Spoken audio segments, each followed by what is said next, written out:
This is pretty impressive. I'm RJ Hawk with the Little Rock Touchdown Club. A historic day. This is back-to-back years now that we have had a capacity crowd here at the Wally Allen Ballroom. Round of applause to David Basil and everybody else to make Brett Favre here in Little Rock today.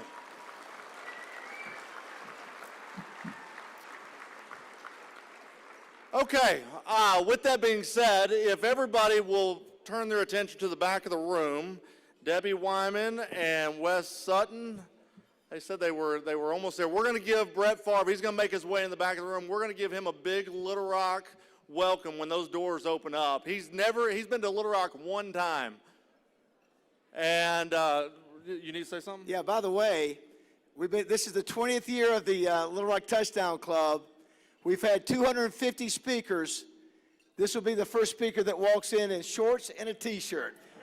Boom, only Brett Favre, only Brett Favre. Only Brett Favre. So, Chris Kane, I'm going to wait on your cue. I know that he's out there wrapping up the radio, but I want to get, whenever he was telling us just a moment ago that he'd only been to Little Rock one time, it was kind of shocking. He said, he's driven through, but he's never stopped. And he goes, is it cooler in Little Rock than it is in Hattiesburg? It's more northern. I said, no, Brett, it's still 100. It's still hot. So we are waiting for him to wrap up with the radio. They said they were done, y'all. I wouldn't have told everybody to get quiet. They sent me a text that they were done. We're probably going to have everybody on this middle row. He's going to come right down this middle row right here. So I'm going to have you just kind of scoot in. We'll all stand up and give him a round of applause as Chris Kane's going to pull him out. Alicia, would you grab Chris and tell him to... Yeah. This row needs to be seated. Those guys can stand up.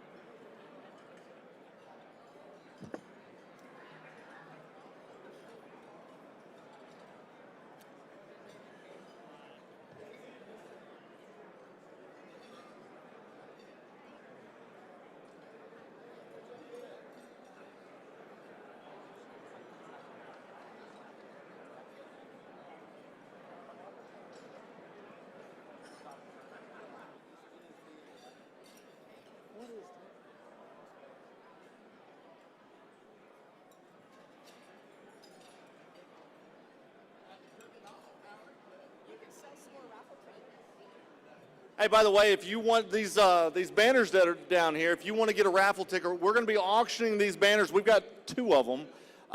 We will be auctioning those off at the end of the meeting. So if you've not gotten your 50-50 raffle or whatever the raffle is for that Little Rock Touchdown Club banner, find one of the Little Rock Touchdown Club volunteers out here on the outside.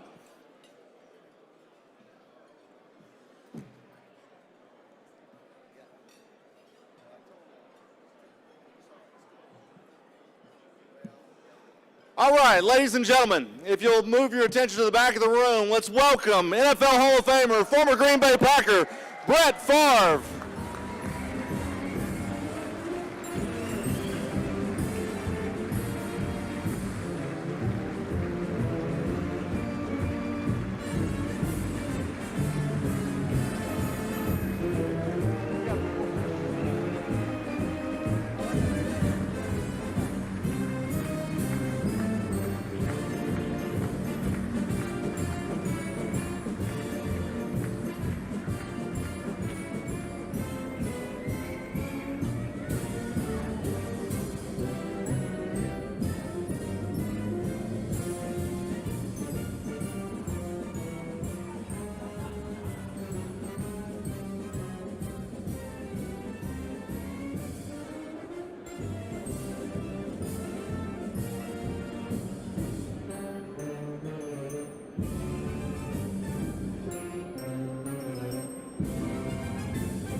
Debbie should have already asked that. I'm sure she probably knows that. He's over there at the table right now. Okay.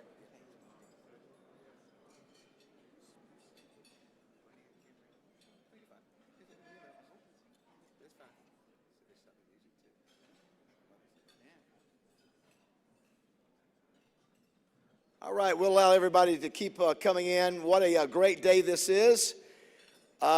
We have been really blessed at the Little Rock Touchdown Club to have some of the greatest to ever play the game of football. We started this club because, Rex, we thought this community loved football so much that this would be a hit. We had no idea that in 20 years that this is what would be happening, and some of the best broadcasters and personalities would say this is one of the best, if not the best, touchdown clubs in America. So thank you for helping us move from the DoubleTree down here today. I'm going to be real honest with you. We lose money when we come down here. We lost money with Peyton Manning. We're going to lose money today. But here's the way we look at it. We want as many people in the room to get a chance to hear one of the greatest of all time. And that's what it's about, right? It's about having a great experience, and that's what the Touchdown Club is about. So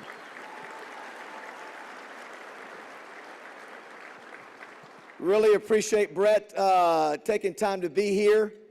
He's getting ready to do some hunting prep in Kansas. He's excited about that. He managed to work his way to say, I can come through Little Rock and be a part of your deal. Keith Jackson sort of twisted his arm, I think, a little bit. We got Keith here in the room right there. But we're going to have a fun time. Why don't we go ahead and do this? I think we're okay. I know that some people are still going through the lines, which is okay. What we'll do, let's go ahead. Pigskin, will you come up and lead us in a word of prayer? We'll go ahead and get started. We'll go ahead and let everybody continue to go through the lines, too. Join me in prayer, please. Father, we're thankful for the wonderful day. We're grateful for this occasion, for so many to be here, to meet old friends and make new friends. Father, we're thankful with the new season, for the great sport of football, for the community, and for the lessons that are learned therein. Father, we give you thanks for the food, for life itself. We pray your blessings upon the further exercises of this day. In Jesus' name we pray. Amen. Just out of curiosity, how many Green Bay Packers fans are here today? Wow, Debbie's giving 2 plates of food. Since, Brett, you may have missed that, how many Green Bay Packer fans do we have here today? Not bad at all. Pigskin, thanks for that prayer. I did want to mention real quick, last week I mentioned one of my teammates, and Keith Jackson knows who he is.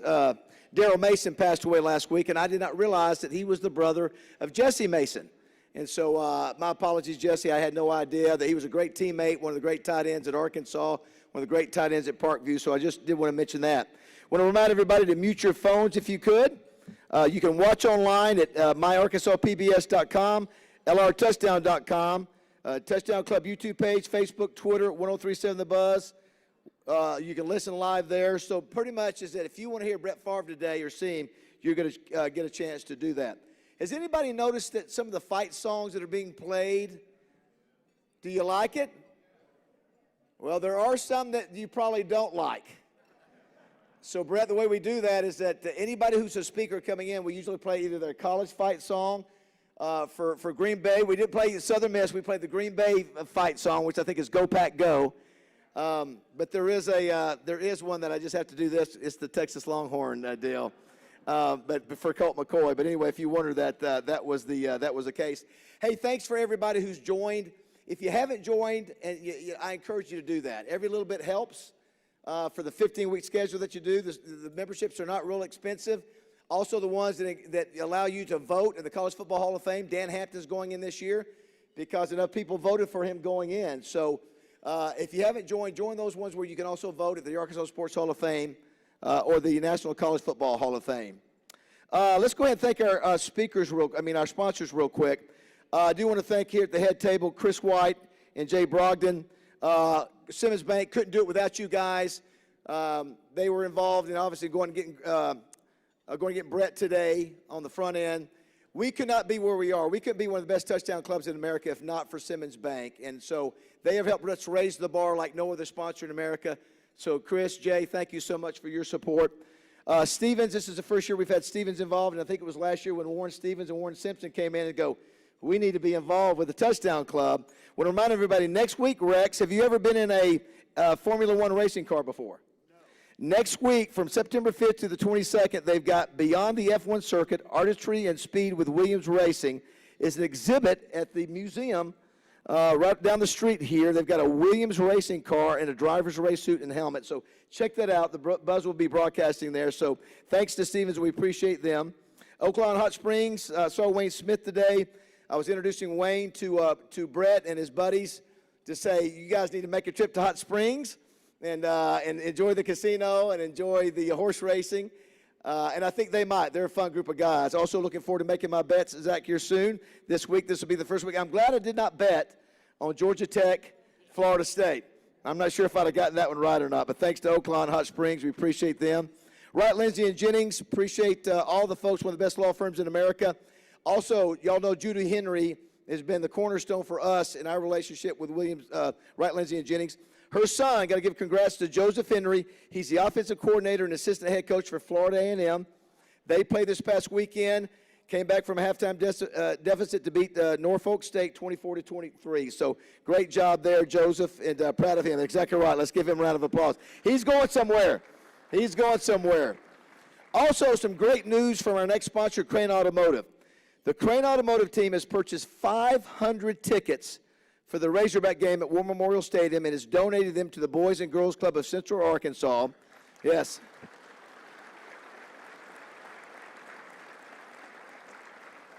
This was Christian Crane's idea to help kids of Central Arkansas be able to see the Razorbacks play that otherwise may not get the opportunity. Christian, great idea. Love it. Thank you for doing that. We appreciate that. That's the most important thing, is getting kids maybe who've never had a chance to go to a Razorback game. Thank you for doing that and for Crane Automotive support. Sissy's Log Cabin, 54 years. Bill and Sherry Jones, Jim Englehorn, thanks so much for your support of the Touchdown Club. Double B, Steve Lytle and Ed Light.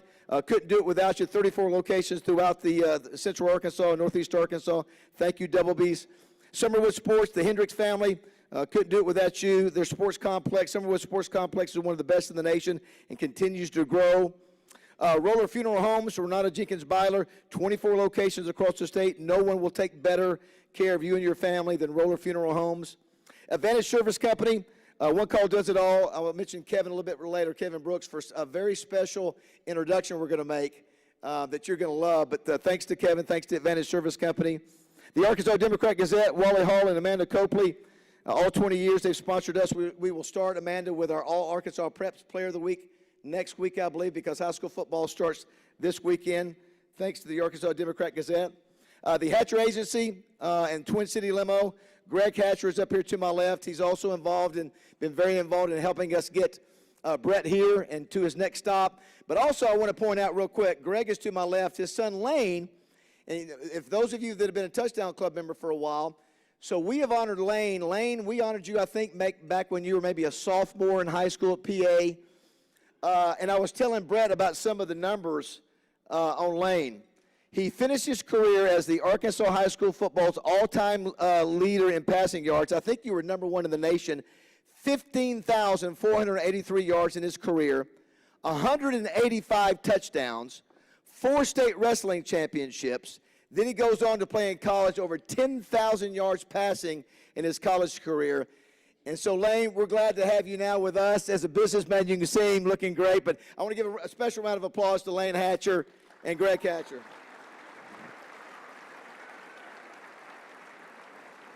We would talk about you, Lane. You weren't even here. We would talk about what you would do from week to week. So really proud of you. Simmons Bank Arena. If Brett wanted to stick around tonight, you got Chicago and Earth, Wind, and Fire. If you wanted to stick around and watch that concert, Chris Stapleton was awesome last week, thanks to Simmons Bank Arena. Pulaski County Farm Bureau, Todd Dennis and Stephen Reichert, 75-plus years of excellent service. Give them a shot at your business. Rex War Memorial Stadium, 76 years they've been around. John Latch, Mark Pike, Kevin Crass, Shay Lewis. Get your tickets for Thursday night.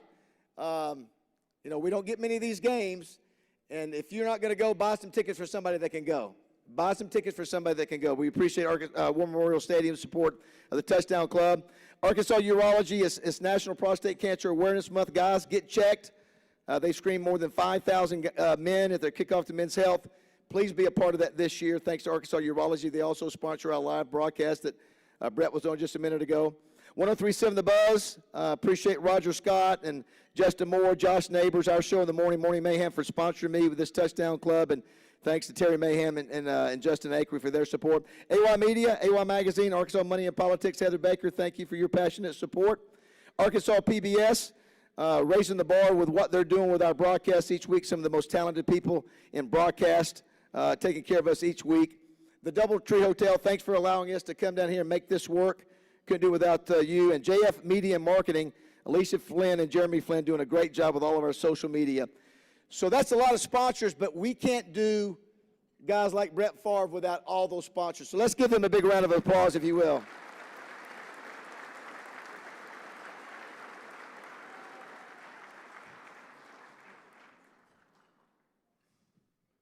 So once Brett told me that he was wearing shorts and a T-shirt, I said, "Hey, I'm going a Razorback baseball uniform." And so, but here's the deal: I still sweat. I still sweat. And yeah, I told Brett about the Sam Pittman belt story. I did.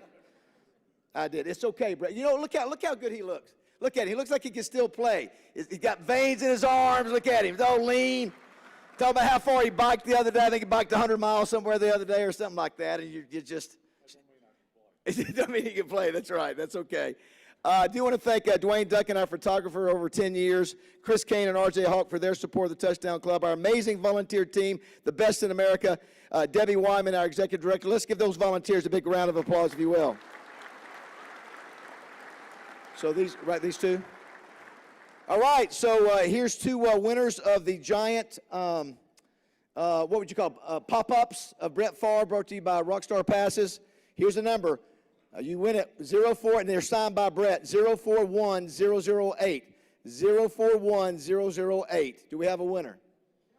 All right, very nice, very nice. Congratulations. The other one is 041189. 041189. Do we have a winner? 041189. Going once?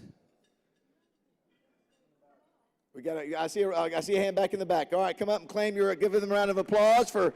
Thanks for Brett for signing those. All right, we say we're the best touchdown club in America. Nobody does a weekend recap like our guy, Rex Nelson. No weekend recap today, but he just wanted about 60 to 90 seconds to talk about this weekend. So let's give it up for the best in the nation, Rex Nelson, everybody. Thanks, David.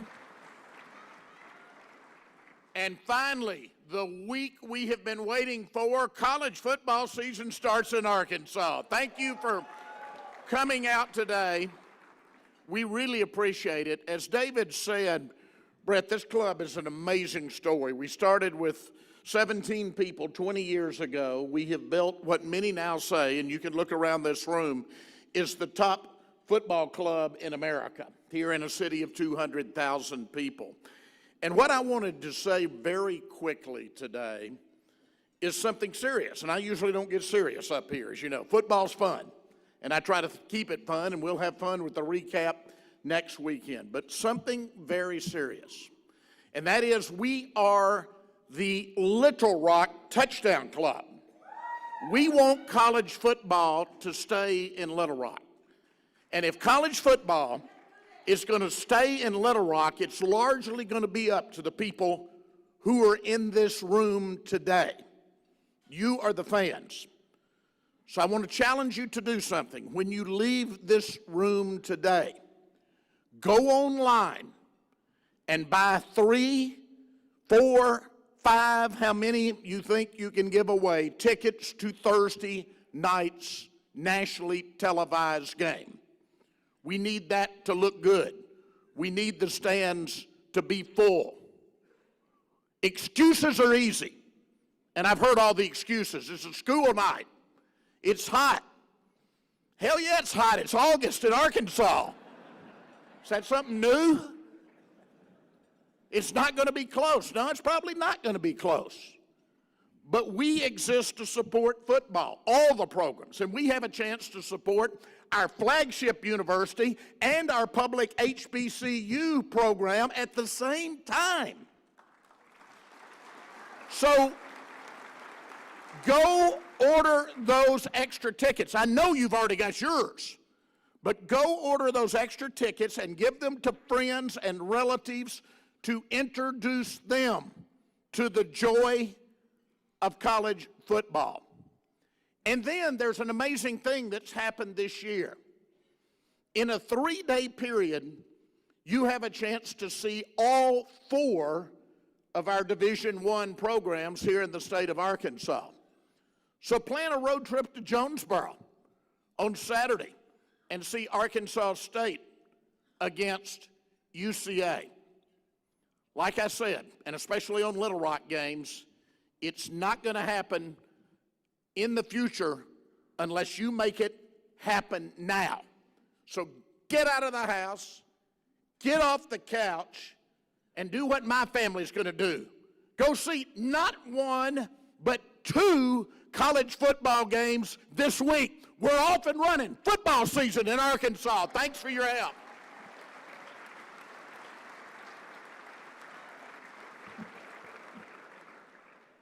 How many years, Rex, hold on, Rex has been the voice, Brett, it's pretty amazing. Ouachita Baptist is where Cliff Harris played. I told you about back then, NAI. How many years will this make you being the voice of OBU? 41 years. 41 years of doing that. How about that? That's worth a round of applause. All right, it is time to get to our special guest. I hope everybody has a good view, whether it be the screen or up here up front. We have had some great speakers. Think about some of the speakers we've had. The great Roger Staubach, Mike Ditka, Terry Bradshaw, Peyton Manning. We've had, just to name a few, Earl Campbell. Are you kidding me? Earl Campbell, just to name a few of some of the great names we've had. You can make the argument that our guest today is the greatest to ever play the game because he played it in a unique way. He sort of changed the way the game was played. You see some guys maybe now playing it that way, but before Brett Favre came along, you didn't see the kind of emotion, energy, happiness, and enthusiasm he played with. So we're really, really excited to have him here. So I want you to listen to Steve Sullivan's intro. Listen to the numbers because Brett Favre was the first to do a lot of this. He was the first to hit some of these numbers that you'll hear. Some numbers that he has there's one number that will never be broken, which we'll talk about in a second. But let's go to Steve Sullivan for our introduction of our special guest today. September 10th, 1987, a 17-year-old who started the year as the 7th-string quarterback comes off the bench to lead Southern Miss to a come-from-behind win over Tulane. Fast forward to 1990, 2 months after nearly being killed in a car accident, Favre led Southern Miss to a comeback win over Alabama. Favre takes, looks to throw, guns the left side of the end zone, and it's diving grab, caught in the corner of the end zone, touchdown Green Bay! They say for an NFL quarterback, availability may be the most important ability. Brett Favre made an NFL record 321 consecutive starts. He did it while playing at an elite level. You're looking at the first NFL quarterback to pass for 70,000 yards, complete 6,000 passes, throw for 500 touchdowns, and record wins over all 32 teams in the NFL. This 3-time most valuable player led the Packers to 7 division titles, 4 NFC championship games, and 1 Super Bowl title.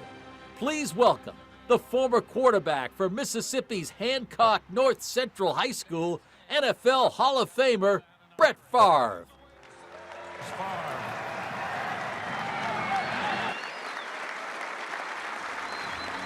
Thank you.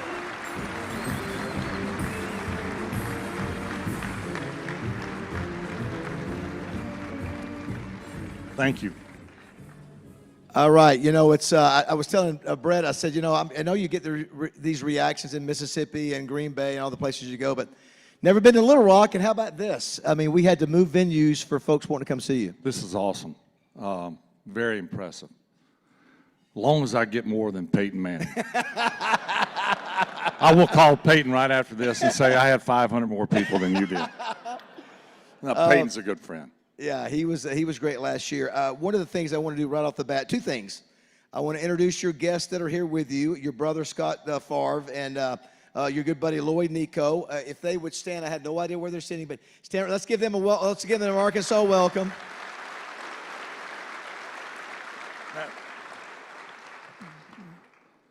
my buddy Lloyd, you can give him all the hell you want. He's an Ole Miss guy. Makes me want to puke.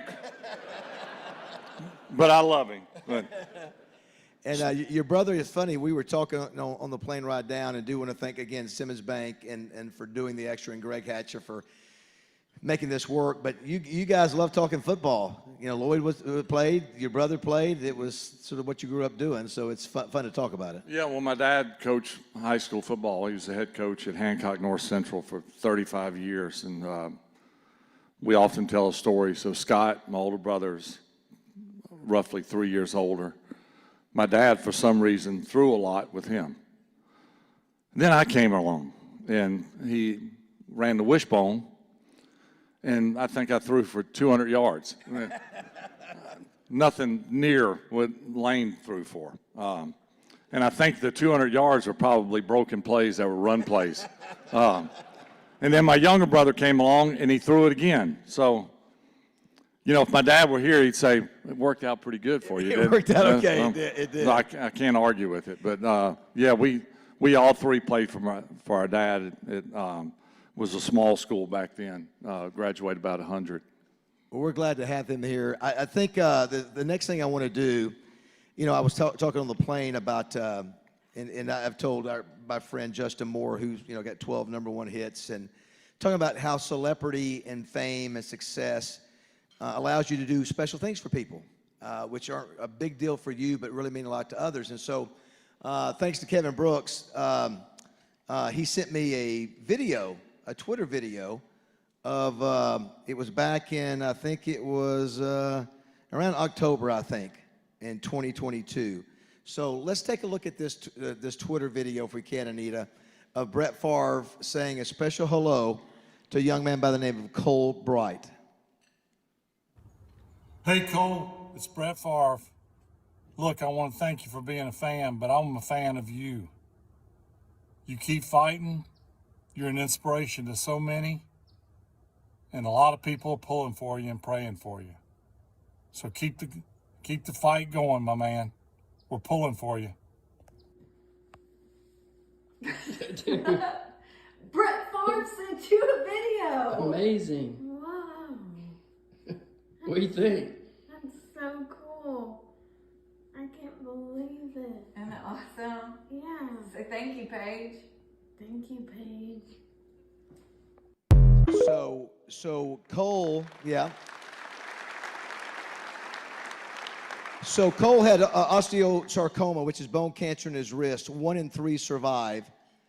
No new treatment has been developed in over 40 years. He was diagnosed on October 21st, 2022. Treatment began 3 days later. 18 rounds of chemo, 2 surgeries, 87 nights in the hospital. 10 months later, he was told he was cancer-free. Yes, that's right. He rang the bell. He rang the bell being cancer-free August 2nd, 2023, just celebrated a year in remission.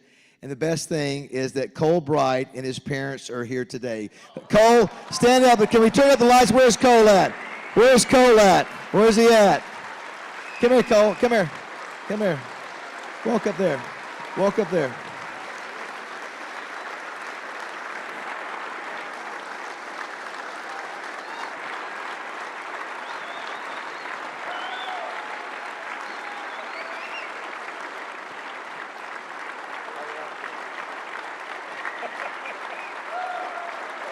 Look at the crowd. Look at the crowd.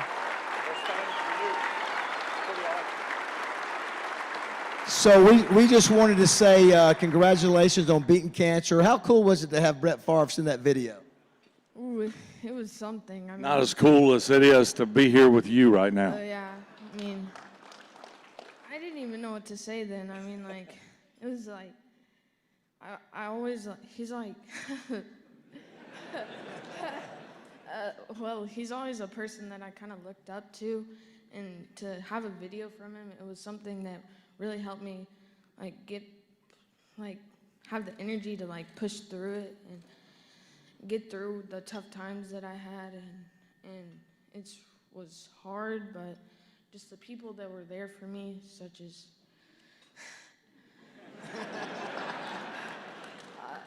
He's a heck of a lot tougher than I am. Let's give it up for Cole Bright, everybody. Congratulations.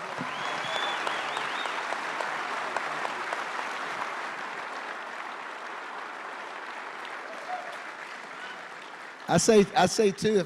I would imagine Cole became pretty popular in school that he had a video from you. But you know that kind of thing, Brett. You know, we talked football all the way down here and talked hunting and all that kind of stuff, and that's important. That's fun. But how cool is it to just play a little role in that kind of situation with that young man? That's what it's all about, really.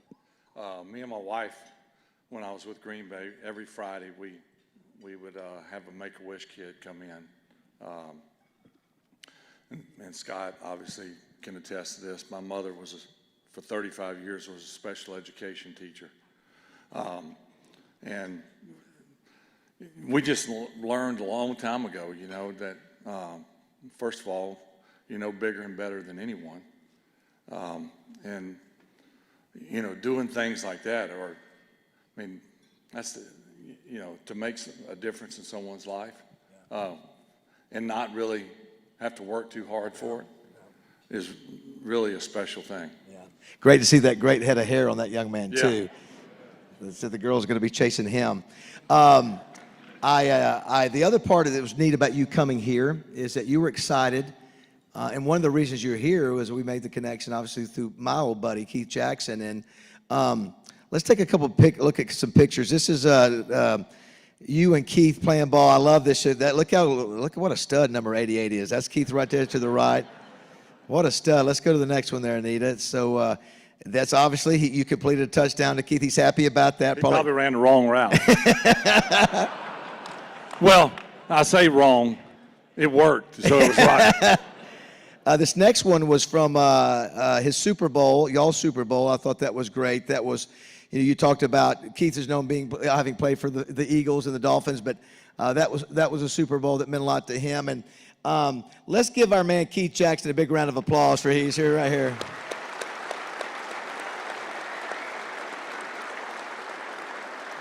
So now, he told me also that you would acknowledge and confirm that he was one of the most dominating blockers that you had ever seen in your career. Well, I don't know what day it was upon arrival in Green Bay, but he said, I draw the line at blocking. I'm here to run routes and score touchdowns. I don't block. You said that there are two players that sort of called their shot as far as what they were going to do. One was Keith Jackson. Who was the other one? Deion Sanders. When I was with him in Atlanta, he called me country. He said, country, they don't pay me to tackle. They pay me to cover. And I think he had two tackles that year. The other person that's here that some people may not be aware of, one of your old teammates, is Tyrell Johnson. I believe he's from Rison, right? Got that right. I think Rison, we played his high school ball. Played at Arkansas State. Had a nice career with the Vikings. I think we got a shot of that, Anita, of both Brett and Tyrell. And obviously you were excited about being able to see him. He's coaching at Bryant High School now. Tyrell was our safety. Great guy. A lot like Keith, you know, great teammate, just a good person, but really a good player. Yeah. And I've been fortunate. You know, I played 20 years and just and I said this to someone about a year ago. I said, you know, they asked me if I missed a game, and really, from the time I retired, I didn't miss the game. I missed the players. So that's what you miss. And I think Keith and Tyrell would probably attest to that. You know, I made mention, just there's some more Green Bay connections. You know, you guys know Anthony Lucas, who was going to try to make it today. He was drafted as a rookie, I think maybe the last year you were at Green Bay, got hurt, didn't get a chance to really interact with you much, but he has a lot of respect for you. He's the head coach at Pulaski Academy. DJ Williams, who you were out there on the show with him, and Justin Akery. And DJ was a fifth-round draft choice for the Packers, stayed a couple years there. Leotis Harris, you guys remember Leotis Harris? He was All-American at Arkansas. Was drafted by the Packers in 1978. His son, Leotis Harris Jr. is here. I think it was the fifth round. He was an All-American. Then you had Greg Cook. You guys remember Greg Cook, 1977 to 1985 with the Packers. He played under Frank Broyles. He's in the Packer Hall of Fame. And then a guy I know, Jesse Clark, that I played with. All these guys are Packers. and it's sort of weird how that sort of works, over time. And the Packers are something very special, and that bond, I would imagine, is special for those that played for that organization. Well, it's a very unique organization. There's not an owner. It's owned by the people. That's, I think, the only of its kind. And I remember when they had the first stock sale. Bob Harlan was the president, and can't remember the year. I think it was maybe 95, and some may know better than I, but 95, 96, when we were really at our peak. And I think that first stock sale sold 20 million. And since then, it's unbelievable. And the facilities and the town and everything. Imagine starting a professional franchise today and going to Green Bay and saying, this would be a good place to start. It would never even get that far. But nonetheless, it has thrived more than I think any franchise in professional sports, especially when you drive through Wisconsin. It's a great place, and then you go to Green Bay, and at the time there were 75,000 or so that lived there, and now on game day you got more people in the stands than you have in the city. It's an incredible place to play, and I was fortunate to do it for 16 years. One of the things I shared with Brett is about our awards. Cliff Harris, Dan Hampton, Willie Rofe, obviously Darren McFadden, but especially Cliff Harris, Dan Hampton, and Willie Rofe, who are at Kansas that are all now Gold Jacket winners. And I thought you said, hey, there's value in when you can recognize people from your home state like those three guys. Well, Arkansas is loaded with, lately I've paid more attention to them in baseball. Southern Miss has had a good baseball program, but, historically, football, Arkansas has been, up there in the top in their sports. And, going back in their basketball years, Arkansas is loaded with talent, which makes me wonder how Keith Jackson got to Oklahoma. So, yeah, by the way, you did. Was there NIL back then? In Oklahoma, there was. K-Jack was worth every penny they paid for him. If they did that, I'm just saying. We're getting Barry Switzer back this year for the 60th anniversary. Barry will tell the truth. Of the national championship team. The last time he was here, I thought he said it about Keith Jackson. Somebody said he said it about Billy Sims, but he said the statute of limitations were up. He said this from the mic. He goes, best $20,000 he ever spent. It was either on Keith Jackson or Billy Sims. I can't remember which one it was. Anyway, but you're right. It's a proud state, and let's talk about your beginning. You have an interesting name in the way you spell your name and the way you pronounce it. Even the place you grew up, Kill, Mississippi, is not spelled the same way. It's K-I-L-N, right? And that's, I suppose. Yeah, and that is near Gulfport. It's near Bay St. Louis. Yeah, Bay St. Louis, and also 50 minutes from New Orleans. Correct. Bruce James, All-American. Where's Bruce? Raise your hand, Bruce. Bruce was an All-American defensive end over there. Played against Archie Manning, but Moss Point, Mississippi. Yeah, so we got Bruce is a Panhandle guy or a Gulf Coast guy. I'm a Gulf Coast guy, and you're a Gulf Coast guy. Sort of different mentality growing up there. Yeah, Mississippi's got has put out some. You pull out my gate where I live now, and you drive 10 miles due west. You go to the home of Walter Payton, one of the greatest players that I've ever seen play. So Jerry Rice, North Mississippi, Crawford, Jackie Slater. The list goes on and on. Unfortunately, a lot of our high school kids now go elsewhere, or Ole Miss, which is to me is elsewhere. You can see that my fondness for Ole Miss. But good football, good athletes in the state, and I suppose if Southern Miss is not competing for the national championship, which may be tough, I'll pull for the other Mississippi schools. I got you. But yeah, we grew up on the Gulf Coast and grew up Saints fans. Archie was my hero. It was always next year. That's what we, those years with Archie were some lean years. But between Archie and Roger Staubach, that was my two. We're going to get to that in a second. It's interesting. Your dad. You mentioned your dad was a high school football coach. Your mother was a school teacher. You have both French Creole and Choctaw Native American in your lineage. I don't know what that means, but your dad was a tough-nosed, hardcore, hard-nosed football coach. There he is, right there. Listen, if that doesn't look tough-nosed to you, well, and Scott knows. If you ever watched Gomer Pyle, and I'm dating Sergeant myself. Carter. Sergeant Carter was my dad. When he whispered, he yelled. There was never. We would ride home from football practice together. He had a little small Dodge D50 pickup truck that he could put 35 cents of regular gas in it, and it would get him back and forth to school and do it again the next day. But had he ever, which he didn't, but had he ever in that truck ride, which was about 20, 25 minutes, had he said, "How you doing, son? Are you doing good in school? Everything okay?" I would have passed out. There was never any, I always tell people he was short on attaboys and tough on get your ass back out there. You can do better than Right. that. I mean, that was kind of our back and forth. And what was funny is, as I said, I ran the wishbone. We didn't throw. So when I go to Green Bay and I become the starter and I'm starting to put up numbers and we're winning, my dad would always be at the game. He found a way to come to the game. And he wanted to ride in the truck with me to the game and then afterwards. Well, he had him a couple soda pops during the game. So he would get in the truck and he would say, "Well, you had a pretty good game, but you should have, those 3 incompletions, you should have."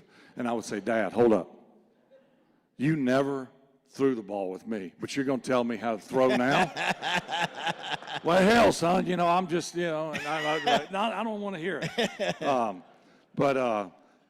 Yeah, it was interesting playing for him. I mean, he was harder on us. And I think, in his mind, he thought, "I'm going to show favoritism to my boys," which, trust me, he did not show favoritism. Let me show, go to 6 if you can, Anita. Just say, this was probably your beginning of your first. There's Pops putting on the football uniform there. Got the crew cut going. You got the crew going. Let's look at number 8, just some of Brett's youth pictures. There you are right there. And then I noticed as you got a little bit older, you got into high school. Let's look at number 11. You were starting to fill out a little bit. Where y'all get this stuff? And then the next one. This is him in the baseball uniform. I think you're starting to sort of fill out there at that point. Yeah, our dad was also American Legion baseball coach. That was kind of his forte. Yeah. He grew up at Gulfport High School, great baseball, and that was actually my first love was baseball. And went to Southern Miss to play both. And started as a true freshman and just decided that was too good to be true and stuck with it and didn't play baseball. But if you had asked me prior to going to college, which I thought I had a better chance of playing pro ball, it would have been baseball. So Yeah. Razorbacks didn't call me. They did. And we're going to get to that in a second. And as a kid, you mentioned, you alluded to it earlier, that, if I had to do a book report on you right now, it'd be pretty good. I think I could probably, I spent some time reading up on you. I'd probably get a B out of it. But the 3 quarterbacks' names you mentioned as a kid growing up down there on the Gulf Coast. One, you mentioned Archie Manning. Show the picture, Anita. So look, you're talking about tough. So this was one of your idols. He's got always wear that, that brace on his arm and just was getting beat to crap, and New Orleans was terrible, but he was always fighting. So that was one. And then the next one I read about, you said you saw this guy in the tunnel and said, Kenny Stabler, man, just loved the coolness, loved how he loved to play the game. And then the next one, as you alluded to, maybe you're like the guy at the end of the bar. What you said? Kenny Stabler. Yeah. He had long hair and scruffy beard, and and I talked about this at my Hall of Fame induction. The only game I ever went to, pro game, as a fan, was the last game of, I think it was 83 or 84. Scott probably knows better because we didn't know this, but my dad, which was shocking, he says, "Hey, you and Scott want to go to a Saints game?" And we were like, "Yeah." He said, "Well, me and your Uncle Tim are going to take you." And I'm thinking, it's kind of weird. I mean, Dad was, the only time he would take us somewhere was to go to the barber shop and get our hair cut. So I thought it was a little odd, but we were fired up. And if they won that game, they go to the playoffs for the first time in history. They're playing the Rams in New Orleans. So we go to the game. Scott is 16. You turned 16 that day, is that right? So they were having a surprise party at our house for Scott. That's why we got to go to the game. We found out later. And, I'm all fired up. The Saints have a chance to go, to the playoffs, and Kenny Stabler walks out of the tunnel, and, he comes walking out, and I thought it was the greatest thing. They cheer, and I knew right then, I said, I want to, be a part of this somehow. Well, we lost. I say we lost the game. My dad and my uncle got drunk, and they're pissed off. And Scott has to drive home from New Orleans, which driving through New Orleans can be hairy. And we get back home. They have a surprise party, and that's when I started dating my soon-to-be wife. We actually knew each other way before, but that particular night, she didn't look like the most talented person on the playground. She looked a little different. I was like, "Whoa, okay. Want to play a little pickup basketball?" But that was, that kind of sealed my, I want to do this when I saw the snake come out. And it's funny. So think about this. So he's mentioned Archie Manning, Kenny Stabler, and then the last you mentioned, you said maybe the biggest hero to you is Roger Staubach. And so I just think, you think about that. Think of the three names he just mentioned and the way they played football. Ironically, it's exactly what you turned out to be, maybe a combination of all of them, with confidence, with toughness, with creativeness. You had a little bit of all those guys in your career. Yeah, I think I emulated Archie and not so much Kenny. I was always a fan of Kenny, but Roger and Archie were running around. In fact, I was thumbing through social media a couple weeks ago, and I saw one of Archie's underhand, hit the underhand. He was with the Oilers. He scrambles around, and he runs to the right, and he throws it. I think Butch Johnson maybe caught it, and it was for 10 yards. But I remember seeing that when it happened, and I thought, I'm going to do that someday. Well, lo and behold, I've thrown them underhand. I've thrown them over I've completed my first pass to myself. I've completed passes to the other team. I've done it, everything. So you can honestly say I've done just about everything. I love the story. It reminds me of Cliff Harris a little bit. So you're playing, you run the wishbone for your dad. You don't get a lot of looks because you don't get to throw the ball very much. You have one offer from Southern Miss. You take it. You're about 7th or 10th on the depth chart, and the third game of the year, you get a chance to go in against Tulane. You bring him back, and it almost mirrors your career in the NFL. Never let that position go. You end up beating Alabama and Gene Stallings. You beat Bobby Bowden, Florida State. Pat Dye at Auburn. And so you even though they were the only team that offered you, I think it's a great lesson to show to where just because that's the case doesn't mean you're not great, that you don't have that greatness in you. No, you don't have to be drafted high. In fact, I played with a lot of guys and K-Jack could say the same thing. Tyrell could say the same thing. The first pick in the draft or the high picks in the draft, oftentimes I would find, a year or two later, I'm like, whatever happened to that guy? That happens very frequent. The same goes for college. For me, I just needed an opportunity, and that's all I wanted, just one opportunity. And I thought I could play. You never know, but I thought I could play. And I told myself many a time, if I ever get the opportunity, I'm never giving it up. And so there were times when early on in my career, that was, Holmgren was like, he ready to pull the trigger, but I'm glad he did. Even before that, let's look at 1990. I think it was 1991 draft day, photo 16. This is you being drafted. I know you've been made fun of because of these shorts that you were wearing. They were cool back then. Everybody was wearing them back then. I know all the people our age I know, wore yes. jorts. That's right, the jorts, yes. You didn't have a deal with Wrangler at the time. You were wearing the Docker shirt, and you had the cool telephone with the antenna coming out of it. But you get drafted, number 33 in the draft, so almost a first-rounder. You go to Atlanta, and you find out really quick that it's a bad situation. Jerry Glanville didn't want you, and he called you Mississippi, and you just had to fight your way through it. Again, a reminder, not everything has been perfect for you. You've been in a tough situation. But what's crazy about that, I love this part about this, your story. So you think maybe after a year of that your value may be hurt. But Ron Wolf ends up going to Green Bay, hires Holmgren, and decides to spend a first-round draft choice on a guy the year before that was taken with a second-round draft choice that hardly played at all the year before. That's amazing that he saw something special in you. And I told DJ on the radio show just a few minutes ago, I have to be the only player in NFL history to miss the team picture. You missed the team picture. That was in Atlanta. So that sort of sealed my fate. What happened? There was well, I have to admit, Scott and I stayed out a little late that night. I wanted to go home, but Scott wanted to stay out. Did you care that you missed the team picture at that point?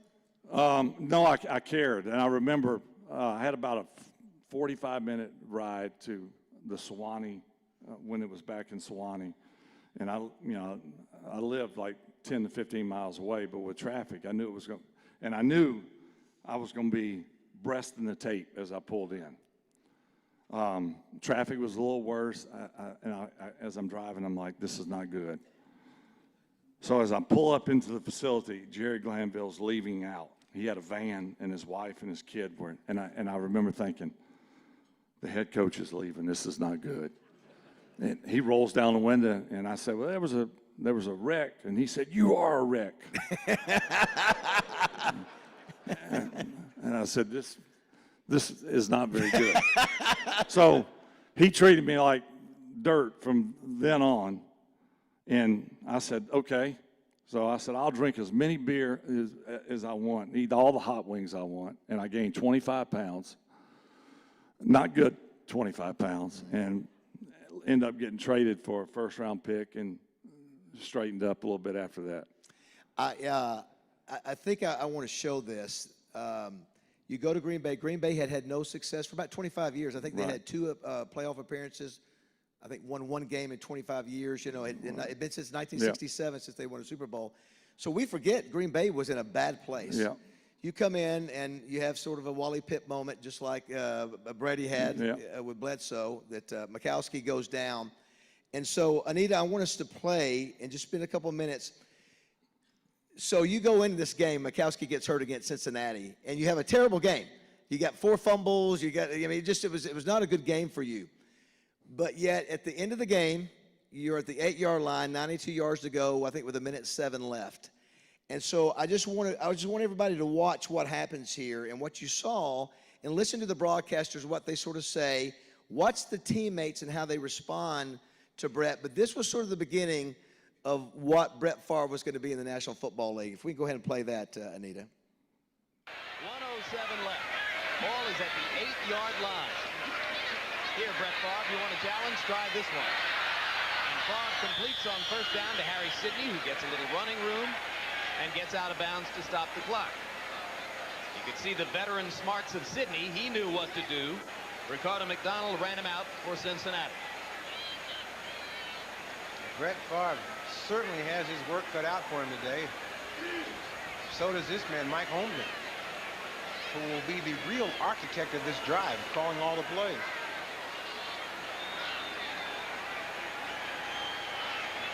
Second down 7 for the Pack.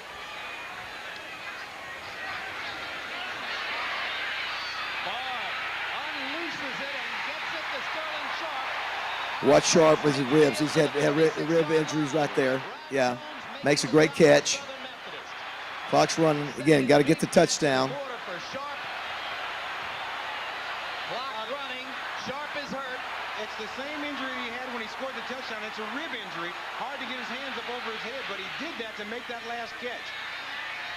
Over the middle, here comes Workman, and now the Packers must... So the fan base now, I don't know if you sensed at the time, Brett, the fan base is feeling something special happening here. You clock it, and so you got 19 seconds. Do you remember this? You remember that time and maybe what was happening with a chance to... I was tired. You were tired. Yeah, there'll be a couple other shots where you show you're exhausted here. But I could sense that we could win this. Yeah. It's just a very painful injury. Anytime you hurt Of course, Sharp was one of your great receivers. He was good. He was great. Now watch this next throw for the win. Watch the reaction of the players. Listen to the crowd. Mikowski was down in the locker room. He could hear the crowd. He knew something special was happening. I think you look off the safety here and throw a great pass to Kittrick Taylor. Here we go for the win. So with their best receiver out of the game from the 35, 19 seconds left. Ball pumps through, touchdown! There you go. There we go. So I didn't realize this. You know, you guys scored. You're trying to find somebody to celebrate with. No one wanted to celebrate with. So you've got to go back and hold. You got to be. You're the holder. Like everybody's loving on you. The crazy thing about that was I'd never held in my life. So, but you had you right there. Mikowski was the holder. He's actually in the locker room. So I'm on the sideline celebrating, and I got my helmet off. I'm thinking this is the greatest thing, and everyone's hollering, "Holder, holder!" And I hear them. Yeah, look how tired you are right here. Watch this.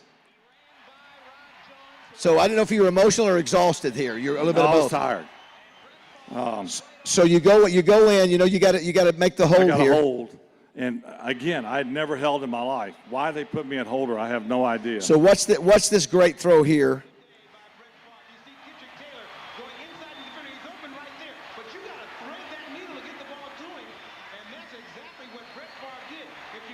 Do you have video of the hold?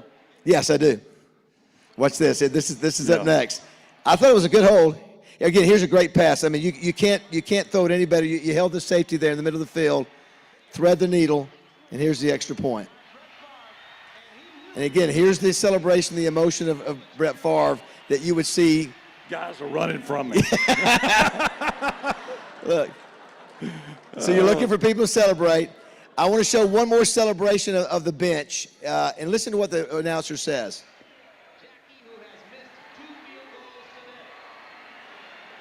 No one was more nervous here than me. Right.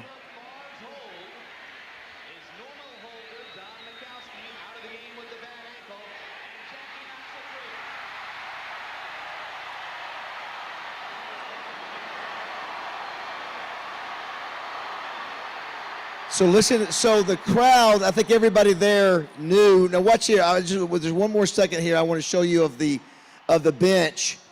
And one of the things that everybody says about you is your leadership qualities, and that Mike Holmgren said nobody commanded, and there's Ron Wolf who made the move to get you and brought in Holmgren, but they said nobody had the locker room like you did. But I want to watch these offensive linemen right here. Watch everybody coming up to you there. Watch.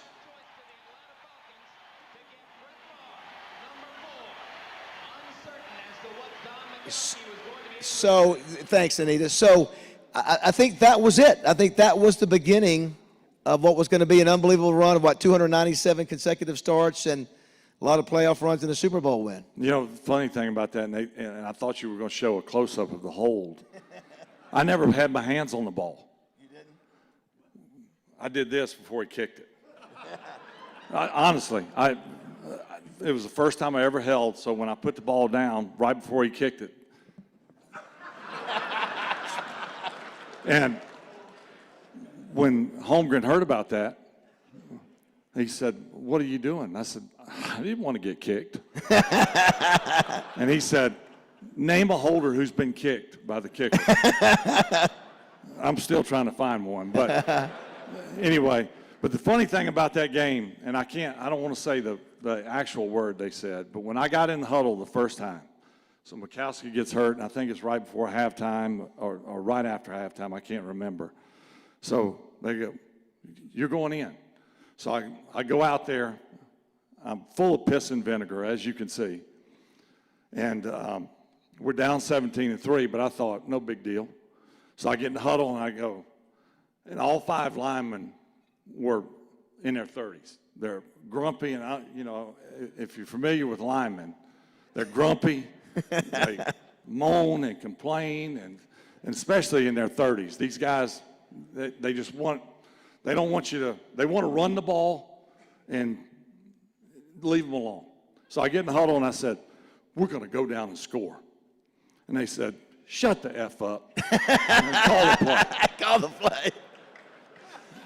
And I was like, okay, all right. They don't have the same excitement I have. But I got them. I got them going. You got them excited at the end. They were excited at the end. At the end, they were like, all right, yeah, we'll buy into it. And I think that gave the nation, it gave Packer fans maybe an idea of what this could be with you. And so this next clip is about a minute. And I want you to watch. This is NFL Films, and they've got you wired up. And I want you to listen to the very end, because at the very end, it's got our own Keith Jackson, and you actually doing a Keith Jackson imitation. Not that Keith Jackson, but Keith Jackson talking to Keith Jackson. So take a look at this. This is how Brett Favre has fun during the game. Every guy approaches a game differently.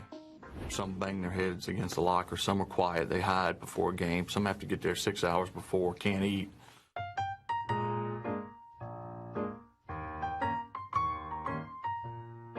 Well, I could sure use a hot dog with chili. I got some cheeseburgers at half, too. Where are they? In my locker, I'm going to grab them.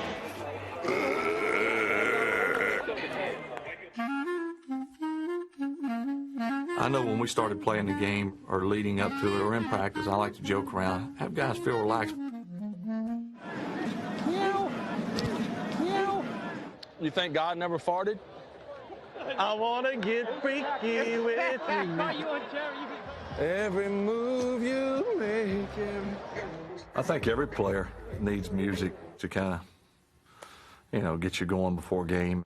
Before the game all the time, they'll play this band right here. Lawrence Welk plays Pretty Paper, Pretty Ribbon of Blue. It's always a good one to get fired up to. I know, man. I mean, it's all about having fun anyway. YMCA.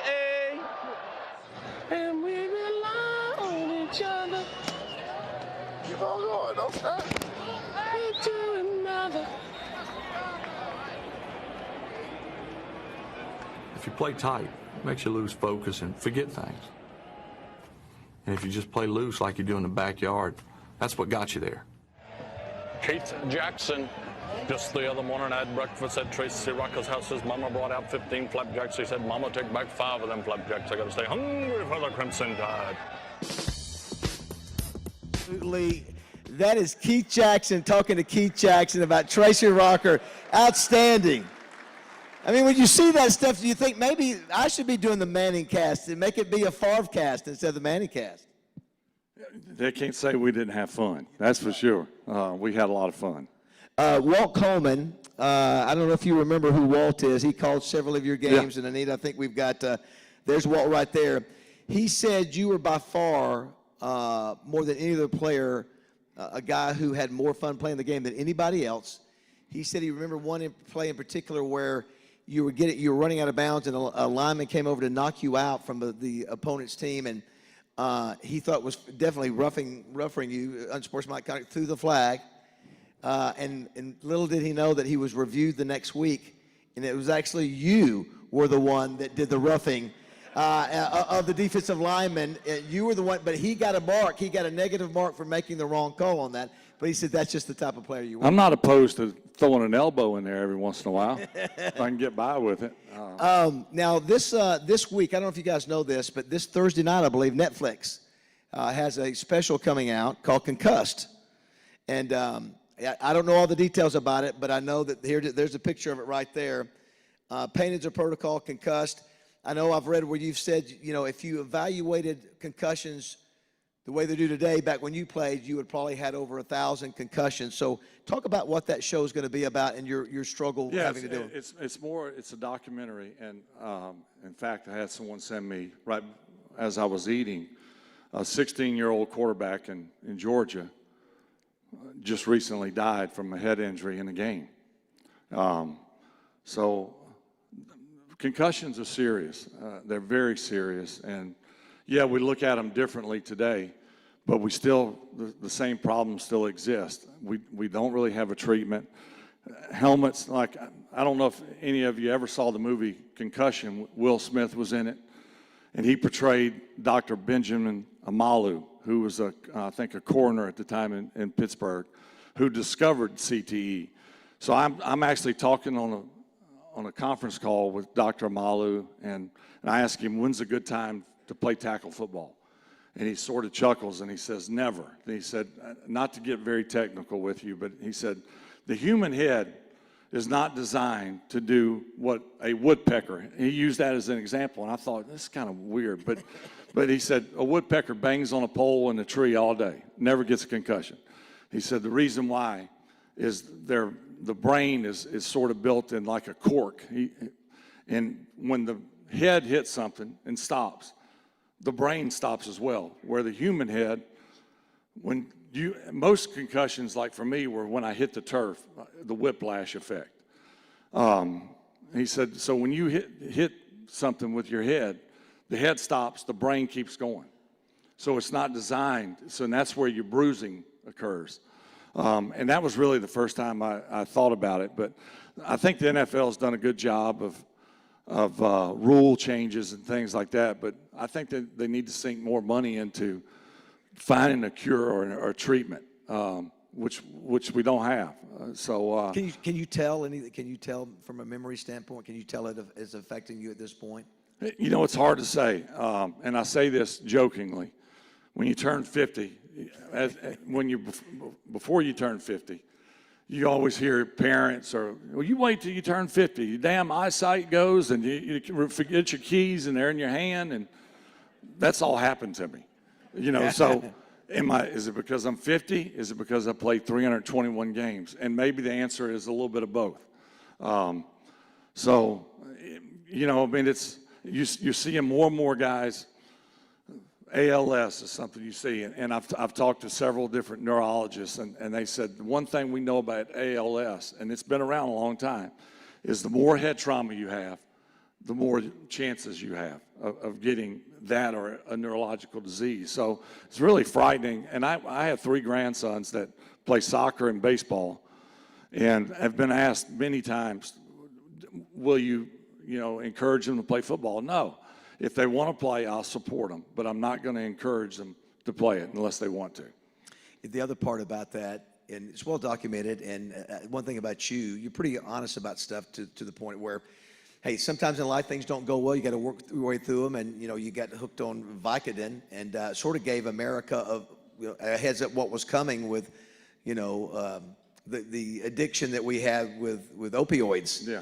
And so it's amazing that you were able to function. I think you were taking 15 Vicodin a pop at one time, just trying to deal with the pain of it. And but you fought your way through that, which I think was pretty amazing.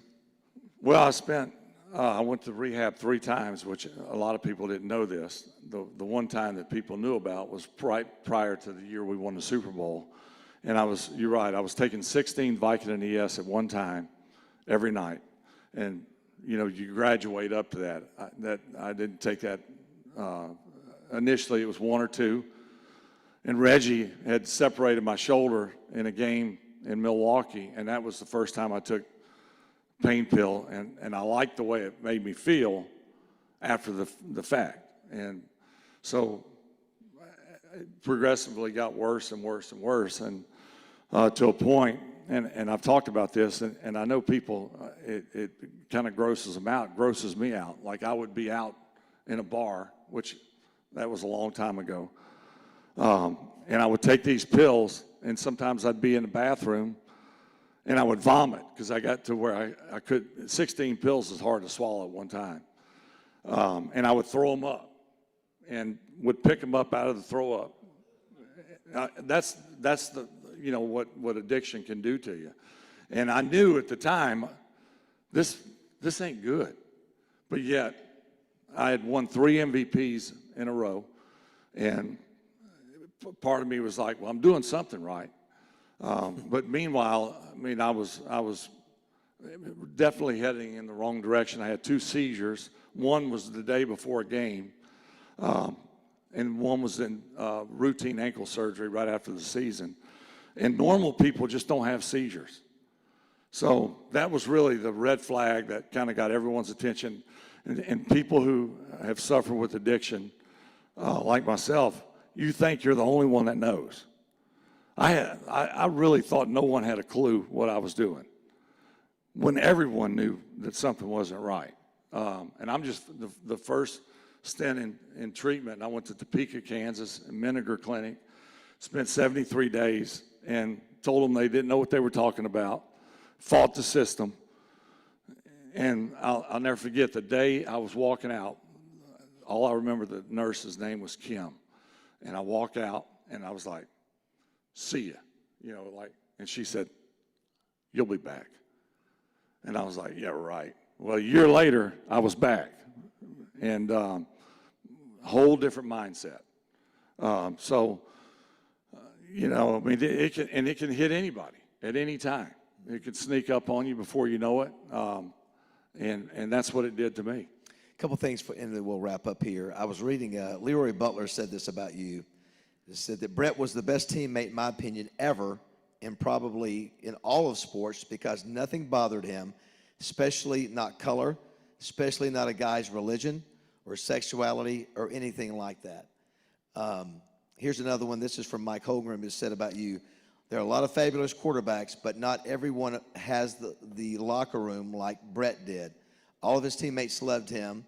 Now, he was a knucklehead sometimes with me, but they loved him, and they played hard for him. He had so much fun playing. And so you hear those two things, you know, you can make all the millions and win all the championships, but, man, to hear those kind of things and respect as a person, got to be really something special to you. Well, to me, that's what, you know, I never tried to be something I wasn't. I missed a team picture as a rookie. You know, I mean, I was a knucklehead. You live and learn from things, but really, you know, for me, it all came down to I loved playing. That's what I grew up doing. I love my teammates and love competing with them, competing against them, the battle part of it.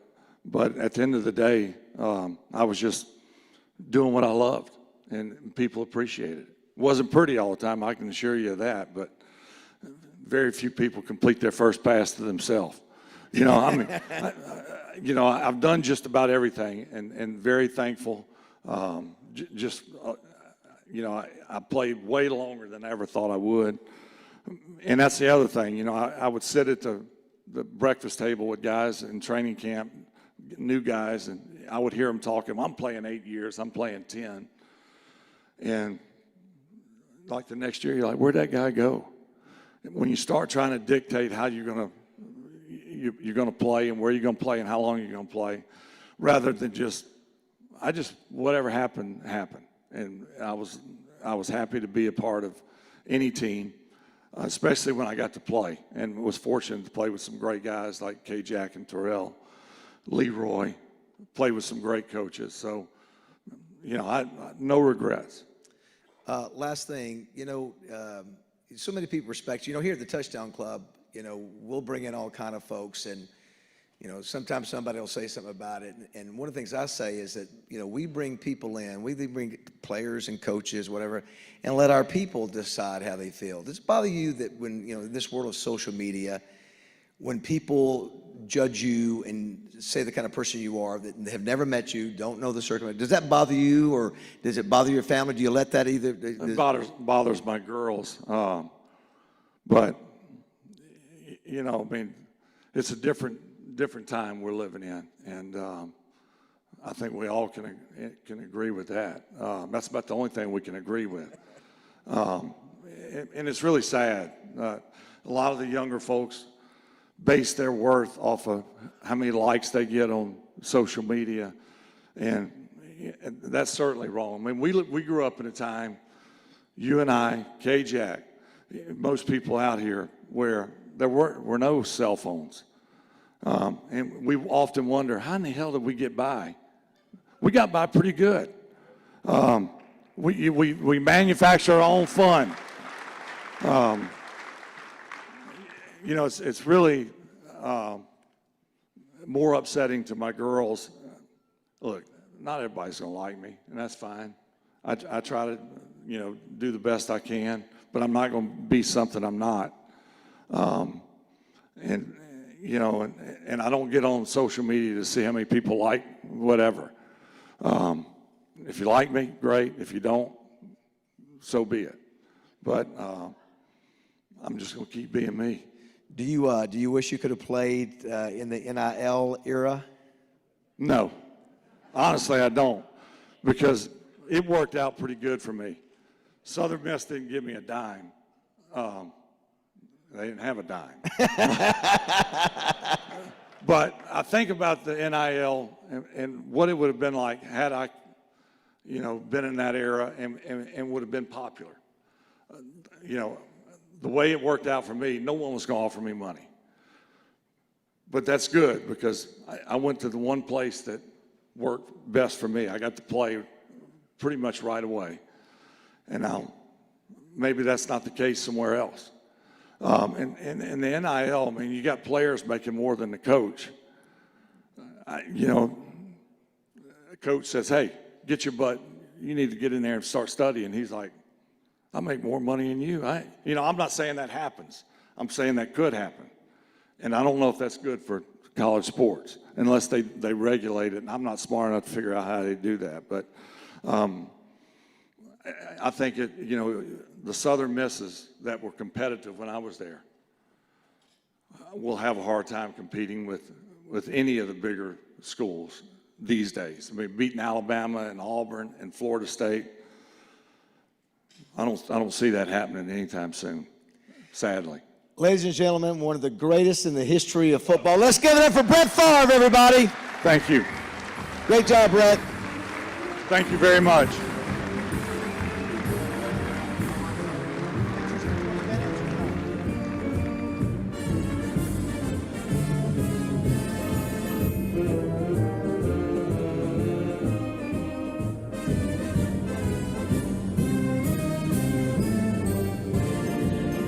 We're going to do a few pictures with Brett. He's got about 20 minutes. Sponsors first, 50-yard line members second. No autographs, no selfies, no phones, just our photographers. Sponsors first. You have to have the tag. Yep.